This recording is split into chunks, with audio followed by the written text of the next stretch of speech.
Hello बच्चों, तो चलिए प्रश्न देखते हैं।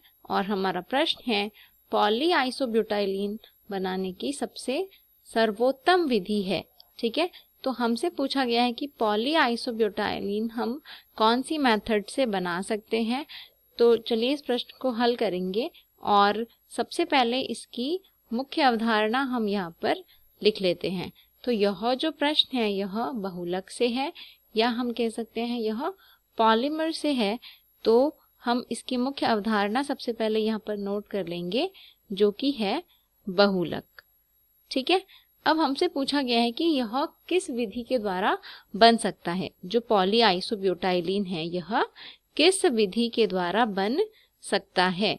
ठीक है, तो यहाँ पर लिख लेंगे हम सबसे पहले पॉलीआइसोब्यूटाइलीन। ठीक है, तो जो पॉलीआइसोब्यूटाइलीन है यह आइसोब्यूटाइलीन से मिलकर बनेगा।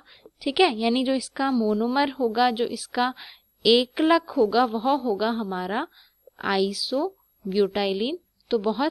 तो यह जो है पॉलीआइसोब्यूटाइलीन, यह बहुत सारे आइसोब्यूटाइलीन यूनिट से मिलकर बनता है।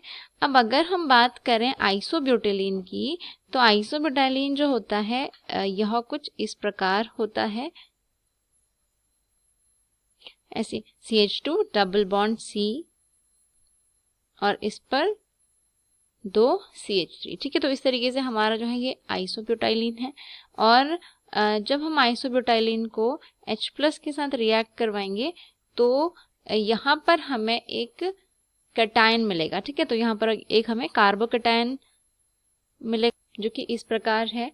अब इसकी किसी अन्य आइसोब्यूटाइलीन के साथ अभिक्रिया करवाने पर हमें पॉलीआइसोब्यूटाइलीन मिलेगा। ठीक है, तो अगर हम इसको इस तरीके से इसकी अभिक्रिया करवाएंगे तो हमें जो है यहाँ पर पॉलीआइसोब्यूटाइलीन इस तरीके से मिल जाएगा, जिसकी संरचना जो है हम कुछ इस प्रकार बना सकते हैं।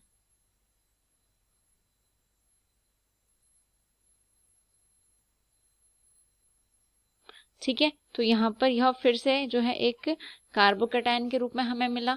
ठीक है, फिर आगे यह फिर से किसी अन्य आइसोब्यूटाइलीन के साथ अभिक्रिया कर सकता है।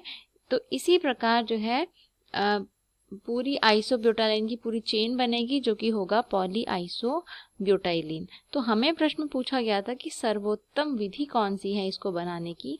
तो अगर हम बात करें कि इस विधि की अगर हम बात करें तो यहाँ पर बहुलकीकरण हो रहा है आइसोब्यूटाइलीन का, क्योंकि आइसोब्यूटाइलीन से ही जो है पॉलीआइसोब्यूटाइलीन बन रहा है। लेकिन यह जो बहुलकीकरण है यह धनायनिक बहुलकीकरण है, क्योंकि हमें जो है यहाँ पर आइसोब्यूटाइलीन का धनायन मिल रहा है, एक कार्बोकैटायन मिल रहा है, और उसकी थ्रू जो है पूरी रिएक्शन हमारी हो रही है और अंत में पॉलीआइसोब्यूटाइलीन हमें प्राप्त हो रहा है। तो प्रश्न का सही उत्तर जो होगा वह होगा धनायनिक बहुलकीकरण। इसके द्वारा ही पॉलीआइसोब्यूटाइल हम बनाते हैं, और बाकी के जो विकल्प हैं ये गलत हो जाएंगे। ठीक है, तो जो सही उत्तर होगा इस प्रश्न का वह होगा आपका विकल्प नंबर B। तो मैं आशा करती हूँ कि आपको यह उत्तर समझ में आया होगा। धन्यवाद।